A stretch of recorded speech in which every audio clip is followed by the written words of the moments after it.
All right. So today we're talking about how to expand our light. And the reason we're talking about this and the reason this interests me is sometimes we feel like we can't be light and we can't be not just happy, but we can't actually feel better until other things change. Until this changes in my relationship or this changes in my job or this changes in me or whatever, that then maybe I can be a little lighter and a little brighter and all that kind of thing. But I don't think it's true. I think that no matter where we are, like no matter how difficult things are, no matter how great things are, I think we can always become a little brighter. And I don't mean that. And again, there's a lot of weird ideas around this becoming lighter and bright and being a light worker and shining and being radiant and all this stuff. Like, it's true, but there's some weirdness around it that makes it not true and then makes it hard to actually achieve. So for one, this weird idea about being light, it got twisted into this, I am going to be light to save everyone else, right? I am going to be a walking beacon of light to save people and make them feel better and heal the world, right? It just became this weird, I am the lighthouse or something, like some weird ego trip or something. And it's like, we don't become light to fix other people. That we're not saviors. We didn't come here to fix another soul's path. That's not the point. Like, it's just not why we're here. And as soon as, and the reason this is important is as soon as I try to become lighter, and I mean that you can imagine lighter, like literally holding less gravity, and I'm not talking about weight, or I'm talking about brighter or more radiant or whatever, however we're interpreting this. As soon as I'm doing it, because I want to save the world, or I want to affect my partner, or I want to affect my children, or I want to affect my community, something goes wrong. We don't really become lighter. We even maybe become heavier.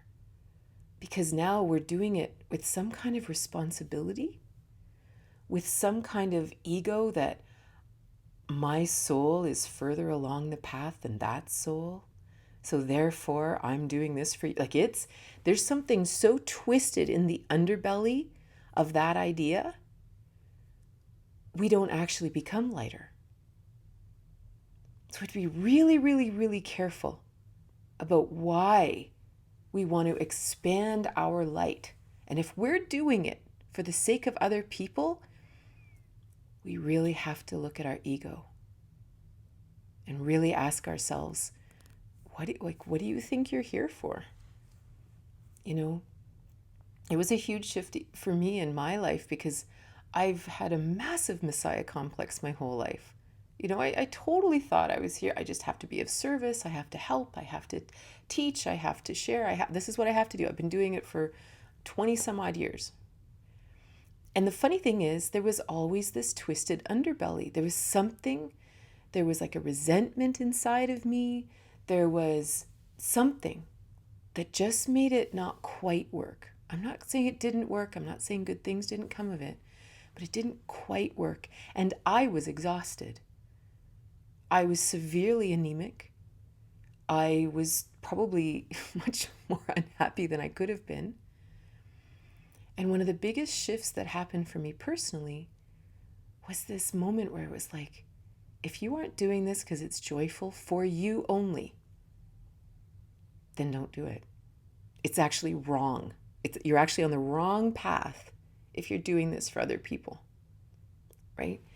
And it was the same thing, like even when I first started teaching here on Insight Timer and met you guys, it's like I had been in a class I was it kind of came off of the David Bowie Infinite Potential movie, and all of his colleagues and co-workers and editors and biographers and everything all created this amazing movie. And then I got to take part in a whole pile of live Zoom classes with those people. And one of them was this man, and when he spoke, he was really quiet, like really. If you didn't really pay attention, you'd kind of just like, ugh, I'm just gonna, because he's just really, really, really quiet. And then as about 15 minutes into the lecture, I was like, this he's weaving magic. Like he's altering my consciousness. Like, and I was just transfixed with this guy. And then after it was like a 2-hour lecture, and by the end of the lecture, I thought, he wasn't playing to the crowd. He wasn't giving that lecture to change anybody, to fix anybody, to heal the world. He was just simply, the talk was called The Cosmic Aspect of the Human Being, all seen through the eyes of David Bowie and quantum physics and stuff like that. And he was just simply sharing his very, not excited, but in his way, he was very excited, his way of seeing this. And it was just so, I just wanted to hear every second. And it really gave me, I don't know what it was. It just shifted something inside of me and said, Katrina, like, talk about what you love to talk about. Just talk about, because you guys know I like to talk. I'm just like, right? So talk about what you love to talk about.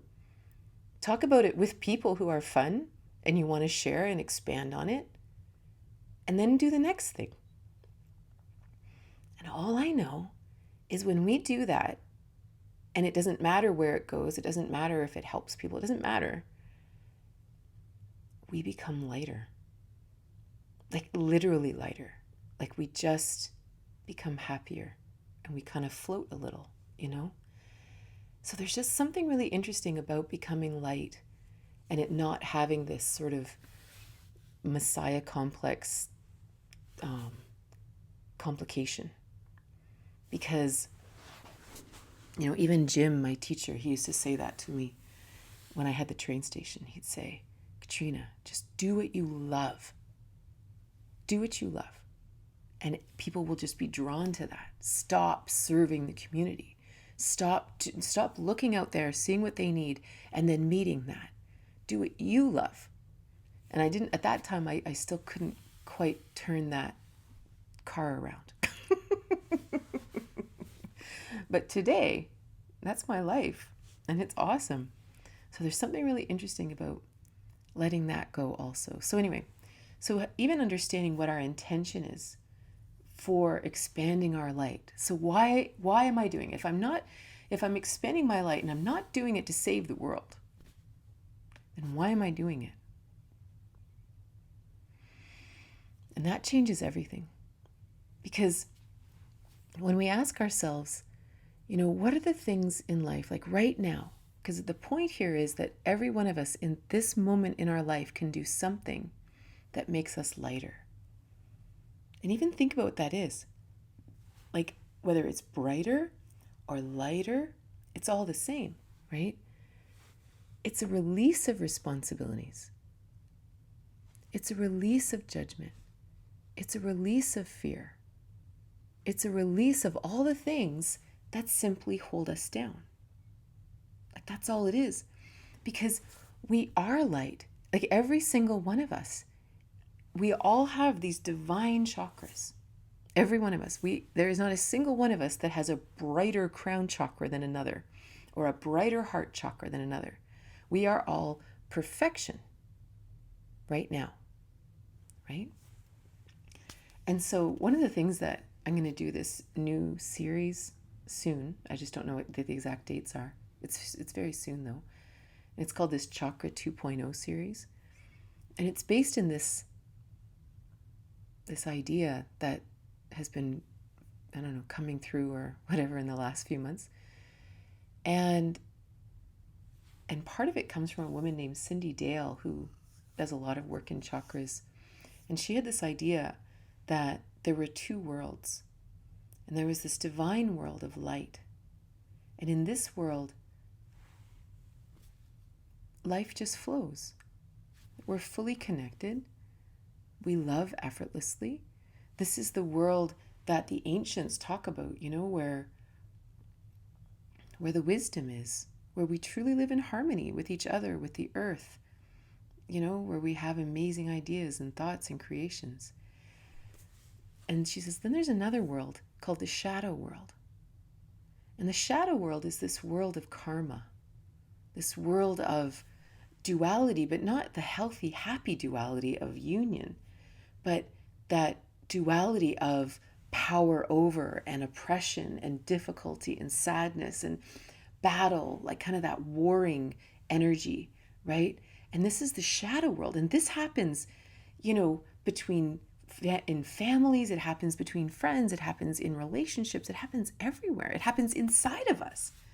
We have the warring factor right inside saying, you shouldn't think that, but I do, but I really, you shouldn't. What are you thinking? You're such a loser. I can't believe this. And that, it's right in here, right? And this is the shadow world.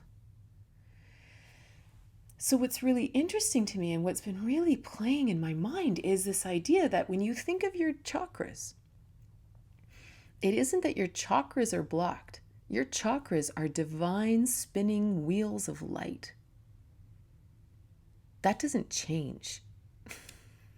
Divine light doesn't get, it's not like how would you twist that? You'd have to put prisms in there or something to stop light from swirling, right? So your chakras are perfect right now, no matter how crappy life has been, no matter how hurt we've been, no matter what we've accumulated in our life. Right now, your chakras are perfect. The question is this interesting interface between this perfection and the shadow world, right? This world that we're living in. And I don't even want to demonize the shadow world because for some reason we're here. And for some reason it is what it is. I don't know, right? There's no point thinking about that. So what's interesting is this interface. So behind the interface, we're just pure light right now. So if we want to expand our light, imagine we just want to almost experience it more. We want to be able to access that light inside of us. I want to access that light inside of me more. Whether it affects anyone else is secondary or irrelevant. I want to feel it. I want to feel flow. I want to feel bliss. I want to feel the ecstasy of surrender and to be completely trusting in my life. I want to feel that. So then the question becomes, how do we clear up this interface? Because when you have this divine, pure essence inside, and we have to play in a world that there's a lot of cruelty, there's a lot of separation, and there's a lot of anger, and there's a lot of karma playing out, They would often talk about the difference between karma and dharma. Karma is kind of all the unfinished business from generations and lifetimes that we just have to sort them out. So it's kind of like this weird theater that our soul is playing in so it can work out these old patterns or something, right? It's not bad.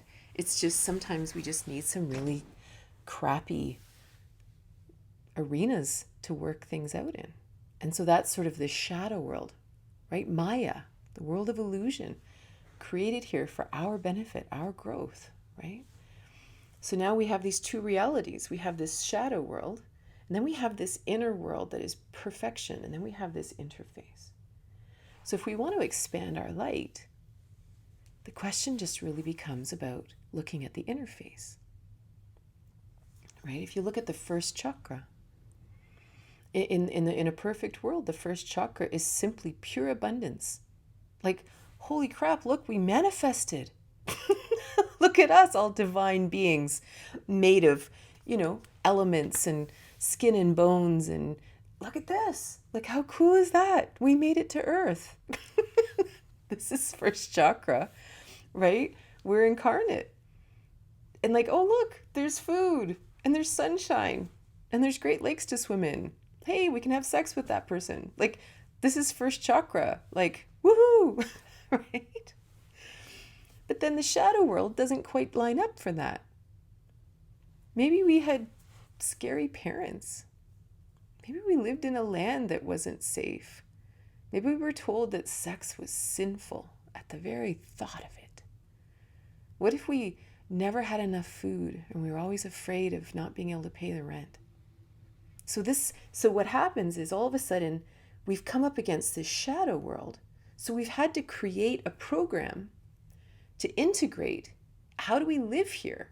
I am a divine being. I know that abundance is real. I know all of that. But I'm not experiencing it here. So I've got to create a program to interface with the shadow world. So I might say to myself, well, the world's a tough place. Gotta take care of yourself. Maybe it's eye for an eye. Maybe it's every man for himself. Maybe you just can't trust people. Like, whatever. It's just a program that we created as souls to try to match this curious shadow world that we're living in. It's not us. It's just something we've developed as a protection, right? But we can look at it later. As we grow, as we learn, as we expand, as we meditate, as we meet great people, and we start to realize, well, maybe it's not everybody. And maybe some of that stuff isn't even true. And we start to actually look at it, then all of a sudden, all those little programs, we think, well, that was what I had to have at that time to survive. But I don't need it now. I'm allowed to shift and change. And then you come into the second chakra. So what does this, infinite divine being play in the second chakra? It's all about flow, and it's about joy, and it's about other people, and it's about interacting with puppy dogs and swimming in the ocean and this beautiful, amazing, dichotomous interaction with other, right? It's like, whoa, isn't this fun? Look at all you guys. Look at me. This is going to be great, right? I mean, how much fun is that? But of course, in the shadow world, the second chakra is like, how come you're mean to me? It's kind of like that first time as a child and someone's actually mean to you and you're like, and so you have to create a new program. Like, you have to create an interface because I don't understand what this is. I can't actually understand it. So we create a little program to be able to interact and still go to school on Monday and still, show up at dinner time. Right? Same coming into the what do you call it? The solar plexus chakra, the third chakra. In many ways, these are thoughts, right? This is our second mind. All the ideas we have about the world, our ideas about ourselves, So we come in with this great purpose, whatever that is. And the world says, no, you're too short, you're too fat, you're the wrong gender, you're the wrong religion, you're the wrong color, you're the wrong culture, you're the wrong this, you're from the wrong family. Yeah, you really don't have a say. No, not you. So your divine third chakra is like, where are we? Like, what is this place? And so we go, okay, so to interact in this world, I guess I'm a loser here. Like, is that the truth? Is that what I'm hearing from this shadow world, this strange world I've dropped into? And now suddenly we have no self-confidence and we don't want to speak our truth and we don't know who we are. And, it's not the truth. That's just what we've set up to survive here, And of course we can go through all of these chakras, right? We can go through them all and we can look at love. And this is why I've set up the chakras 2.0, because I actually want to go really deep, much deeper into all of these. But for today's, discussion, it doesn't really even matter if we identify through the chakras or whatever, but we simply look at the programs that we're interacting with the world with. In heart, what does love mean? Do I deserve love? Is love something that is even real? Like, what is that? Am I able to speak my truth, or am I going to get, shot down? So I'm just not going to do it. Can I hear my guides? Can I do that? What do I see? What if I see something that other people don't see? Does that mean I'm crazy? What is that? And is it okay to be connected to the seventh chakra? Like, you figure, like, even on Insight Time, or even in a place that's, focused on meditation, mindfulness, and everything else, there are a lot of times that I really stumble over saying things like connection to God, connection to divine space, right? Because the words are so loaded and they're so twisted up, so it's almost like it's a really interesting thing to start shifting this interface. And of course, every time we look at a singular part of that interface, and we can go look at it and say, I don't need that anymore. I can let that go. I can bring more of this truth, this clarity into the shadow world. It's okay now. I'm safe to do that now. We get a little lighter, right? Like, literally, that piece I'm no longer carrying, and I'm a bit lighter. And then we're a little bit, like, more of that divine light happens in the world, right? That's all it is. It's actually it's a lot of ease,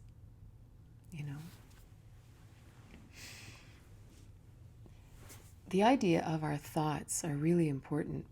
I'm reading this book right now called The Age of Entanglement with my daughter, and it's this great story that this woman put together, all about the lives of quantum physicists.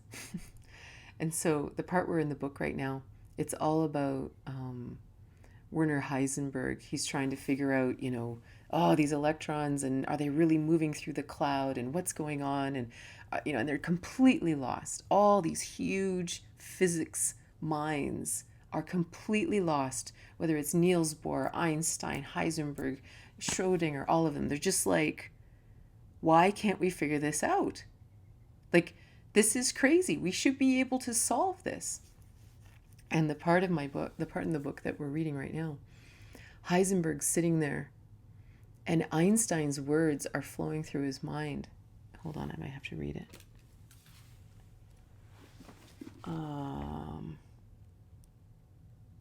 It is a theory. It is a theory which first determines what can be observed. It is a theory which first determines what can be observed.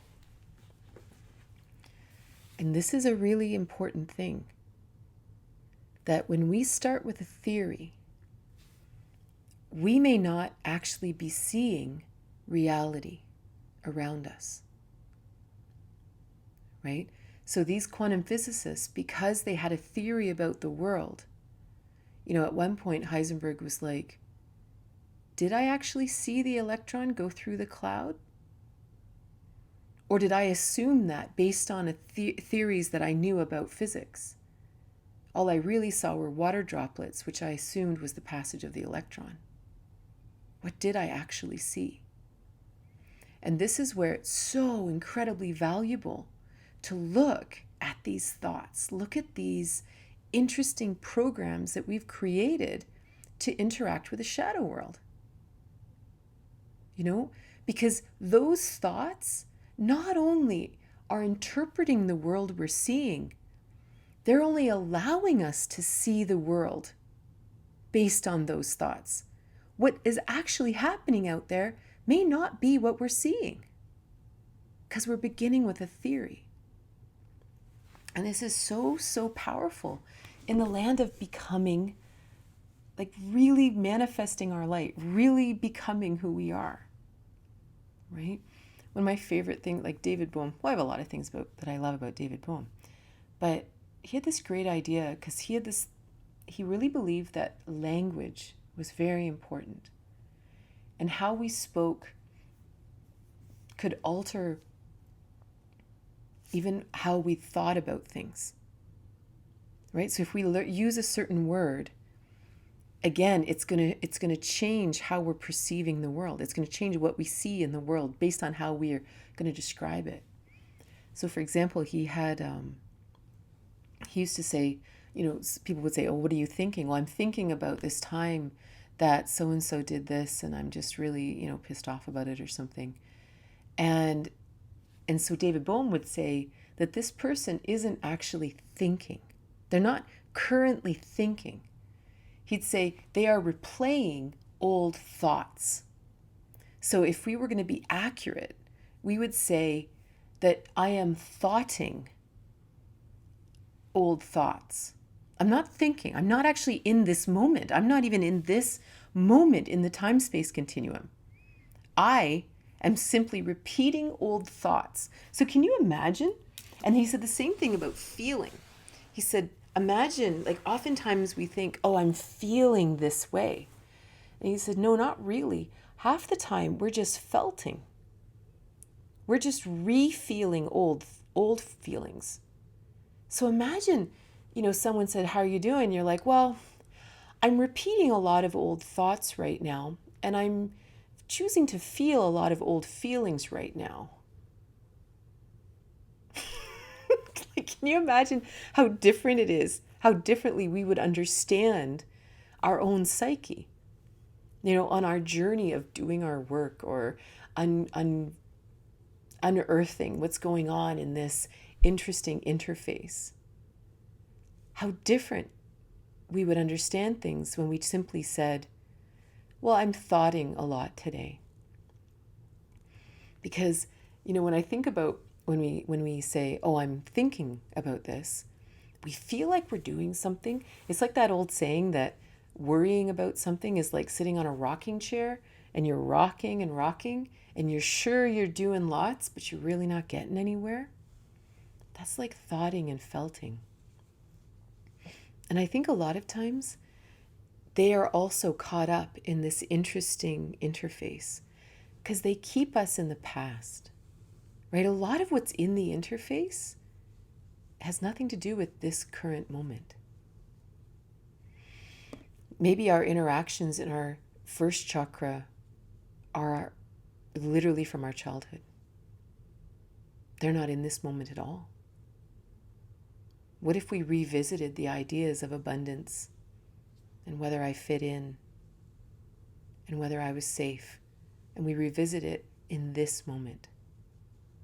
Are there any programs there? Are they necessary? Or do I just have to keep them alive by thoughting? In the second chakra, in this moment, do these programs still exist? For me, my high school years were horrible. Like just horrible. And I think I did immense damage in my interface for my second chakra because I just didn't feel like I fit in, and I buried who I was to try to be cool, and it didn't work, and I was bullied and I was picked on. It just terrible. I hid in the library for like a year and a half. But is any of that true now? Like, do I need to hide in the library now? Do I have to care whether I'm cool like the other kids? No, those are the thoughts of a very shy 16-year-old, and even like, who am I, right? All the damage that was done then, or the programs that I developed in that time. That's not who I am today. So it's a really, really interesting thing. So when you think of like, what are the practical things we can do? Like, what are the practical things that we can do to, shine our light or expand our light or live in our light, right? So why do we meditate? Why do we do yoga or Kundalini yoga? Or why do we do tapping? Why do we do all these really cool modalities that we have? just to clear this. That's all it is. We're just clearing the interface. We're allowing ourselves to come into this moment, into this time, place. So if we sit in meditation, or we do a pranayama, or we do a kriya, or we do something, right? All we're doing is working all this out, connecting inside to that perfection inside of us. And then we're able to look at all of those programs and say, yeah, none of those apply anymore. That's interesting. But we need the philosophy. We need to know it's okay to let them all go. We need to know that at a time they were really important, because that's what allowed us to survive at the time. But they're not current. I'm not 16. I'm not a 16-year-old shy girl that wish she was cool like the other kids. Right? To keep that today would completely make my life horrible. Right? What would the difference between thoughting and remembering be? I feel like remembering, well, they might be the same, right? I think thoughting isn't necessarily a bad thing, right? The challenge is when we get stuck in it, which probably is the same as remembering, right? If we are thoughting about something that happened over and over, like in an endless loop, that's a problem, right? If we are reminiscing back to a time and we're stuck in that time because maybe it was so happy or so sad, and we're stuck in that loop, that's very different than simply going, oh, remember that time? Or even in healing. Sometimes it's really important to remember a trauma or something that happened, and you go, wow, I didn't know that was still with me. Whoa, it has to be brought into the light. So that's also very, very valuable. So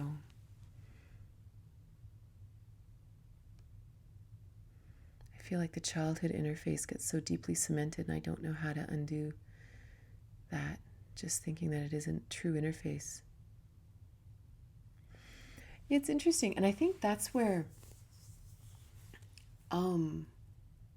when we talk about like even going and spending time in nature, right? The hard thing is that a lot of these things, especially the childhood programs, they didn't come in with words. It isn't like you took a course in philosophy and disagreed with the prof, right? It happened almost like this was the soup you were swimming in. This was the pool. This was the place that you were immersed in. So you don't even know where the programs came from, right? It's almost like they're just in every cell, and you don't know how to get rid of them, right? And this is where, going into nature and sitting in that environment and allowing that to permeate you, or sitting in the ocean. I remember one of the things I love going to Greece and places like that is that the sea is warm, right? And so you would go up there and you would see all these people out in the sea, and they're just sitting there with their heads above water. And it's like they're just like literally having their daily constitution just soaking in the seawater. I don't know, there's something about just spending time in a different pot, in a different group, that allows that to start to shift us on a cellular level too.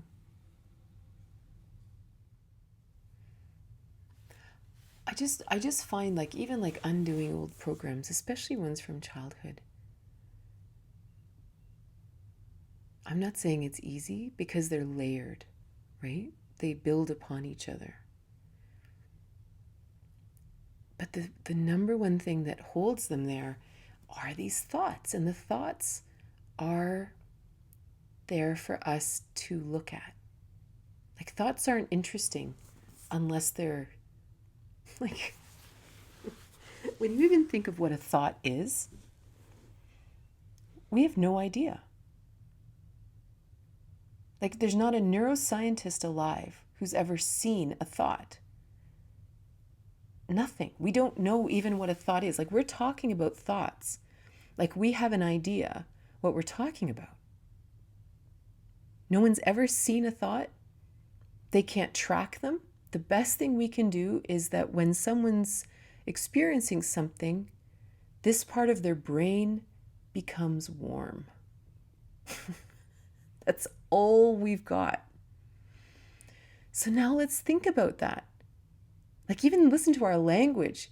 We talk about this like we know what we're talking about. I think about this, and well, let's look at that and that. Anyway. So imagine these thoughts. These thoughts that feel so deeply entrenched in us. What are they? Where did they come from? Where do they come from? So if I say to myself, if I create an intention in the world and I say, you know what? I want to undo these old thoughts. I want to undo these old thought patterns, right? Didn't Bowie say that our brain is running a program? I don't know, probably though. And it's like, so we have these thoughts and we say, okay, I don't know why you're running through my mind, right? They're not physical. It's not like my hair. It's not like my tongue. They're just running through my mind. Why are they running through my mind? Like, why? No one, the people who put them there aren't putting them in my mind. So where are they coming from? So when we live in this unknown, something else is possible, right? So when I sit and I meditate and a thought comes in, what is it? Right? So I'm allowed to look at it. It's not set in stone. It's funny, I was listening to a woman earlier and she was talking about the old Newtonian model of science, the whole idea that everything is solid and everything can be measured and everything can be predicted. She said, it literally, we understand now that that's not it at all. What if we really are in constant flux? What if we really are just energy in space? And we are actually constantly changing all the time. We're not solid at all. Well, then our thoughts aren't that solid either.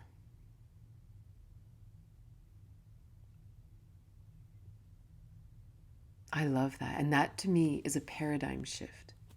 Like, that's something that it's not just that I can just pick that one thing out and say, okay, well, I believe in that and I want to change that. It's like, no, it's bigger than that, right? If I can sit and understand that all things are changing at all times, I am constantly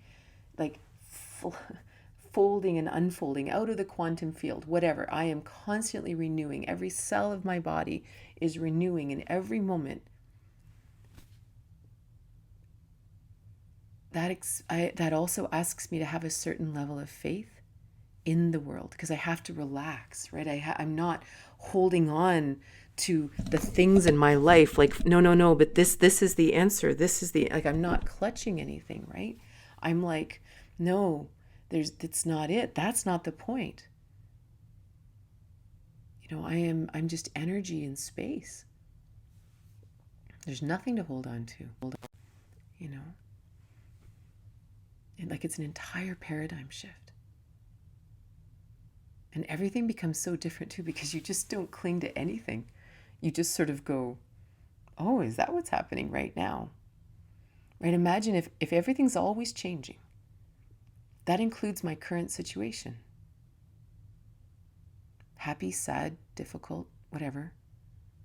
You could literally, if this was a paradigm shift, if this changed you in your entire thought process, not just one thought process that we inserted, but the whole thought process, and I fully accepted a paradigm of change, then even if today was really hard, I would expect tomorrow to be different. I would expect it. I would be looking to see the differences that would happen tomorrow. Imagine how different life would be if we actually expected every day to be different than yesterday. How differently we would make choices. And again, like back to the idea that when we have a theory, the theory determines what we see. What if things are changing every day, but our theory doesn't allow for it and we're not seeing it? What if we're changing every day? What if we don't even know the effects of the meditation and the thoughts and the books and the lives we come to and the discussions we have? What if we don't even know how much we've changed? Because our theory says change isn't really real. This is just my lot in life. I have no choice, right? And it's interesting, right? Because, of course, the flip side of that is the fear that, but what if things go well? Does that mean things are going to change too? No. I don't. No. I only want it to change when it's bad, right? And it's like, it's just always changing. And so you just sort of, you get a different joy in like it again. Like you can't even talk about it in the old paradigm, because in this paradigm, you actually just experience this change, and that's sort of the joy, right? Yeah. And the the interesting thing about becoming lighter is it's a kind of a beautiful, endless experience, right? Like just when you think you've let everything go, there's something else you can let go, and you're like, oh, that's gone too.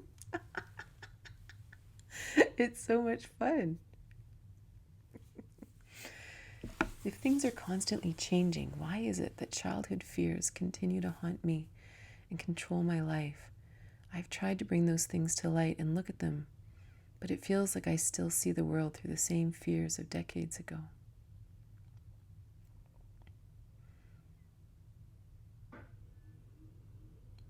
I don't know.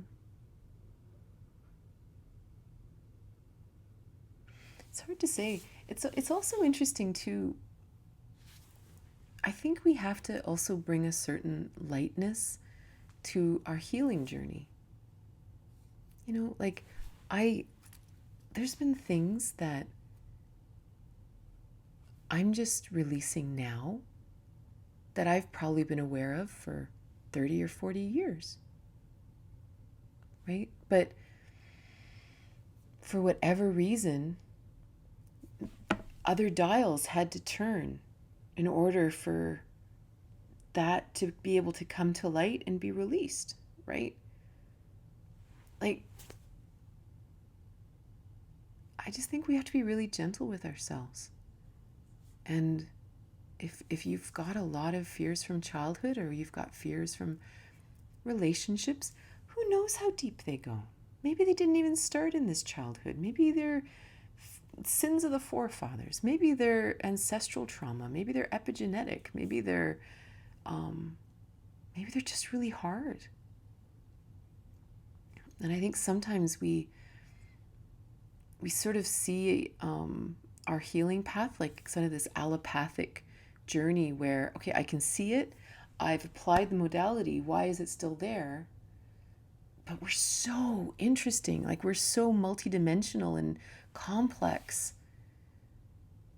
What if it's just enough to hold it in consciousness and say, I see these fears and I see how I'm playing them out. That's interesting. And then maybe you read a book and you talk to someone, And, but, and again, I think how I feel the world and how I feel things inside of me, it's like a combination lock. Like, it's like, I actually say that it's like that there's dials turning, and that one thing turned this dial just slightly. Then this happened and this turned this dial just slightly. But I don't know what the point of all the dials are. But I think that's what's causing all the change. All these slight shifts in the dials. And then all of a sudden something shifts and these childhood fears are just gone. And we didn't even know they were gone. And like, I remember back when I was on the farm, I had a lot of migraines, and I would migraine out at least every couple weeks for like 3 days, like just done. So sick. And I swear the only reason I don't get those kind of migraines now is just 1,000 tiny shifts. I couldn't even tell you why, or because I still have the tendency to a migraine, but they're just these little tiny things that changed over time. And the interesting thing about our human body and our mind and our psyche is that these tiny shifts have these ripple effects through the whole body. Pema Chodron says to lean into the sharp points, but with curiosity rather than resisting them in fear. I think that curiosity is important in releasing the old stuff. Totally. And I think that's why I really like this analogy of the light world and the shadow world and the interface, because suddenly the fears are in the interface. Like, it's not so personal. Like, I'm messed up, like I'm screwed up, like I'm always like that. It's like, no, you're perfect. But for good reason, you had to create a certain program in the interface to survive. And so you get to kind of observe the interface from your perfect self, right? It's, okay, I'm going to tell you one more story. So there was a meteorologist named Edward Lorenz, and this would have been back in the 50s or the 60s, and they were trying to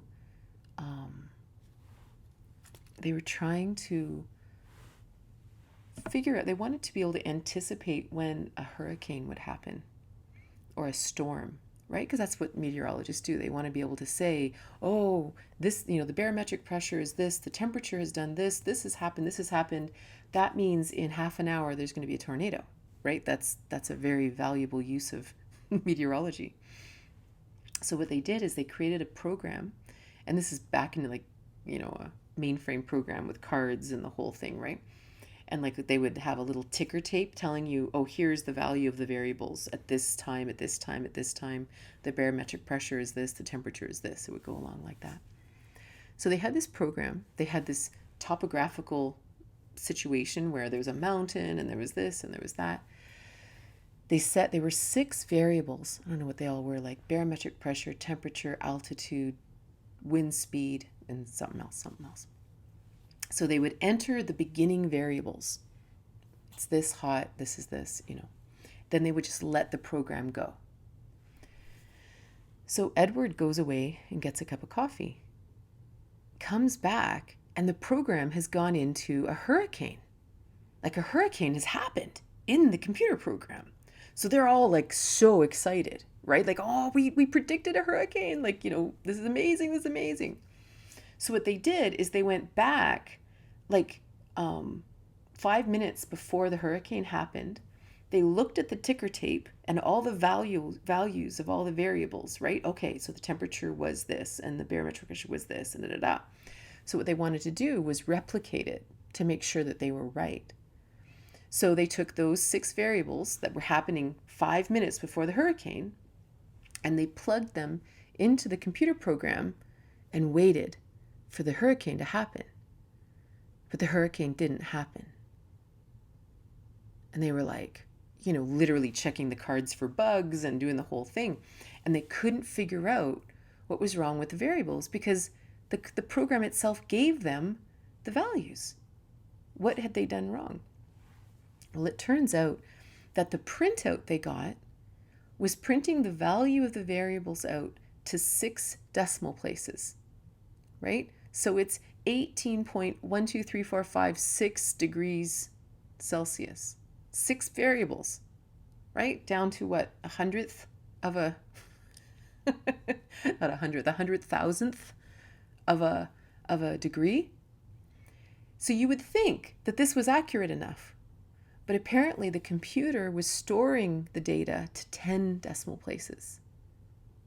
And because they only put the numbers back into 6 decimal places, the hurricane didn't happen.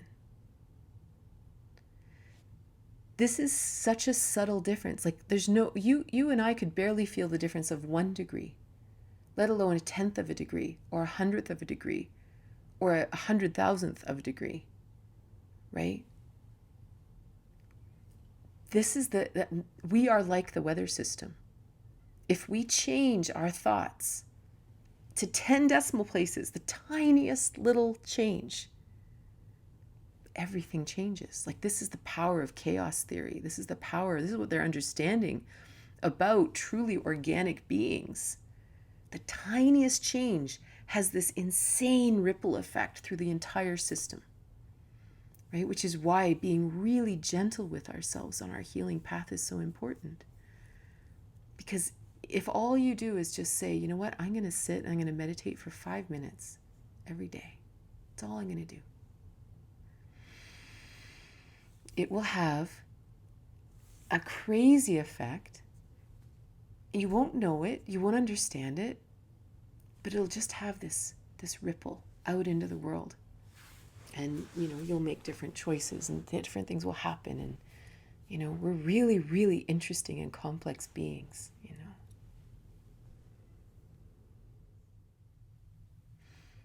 So thank you so much for being here. I hope you have a great day.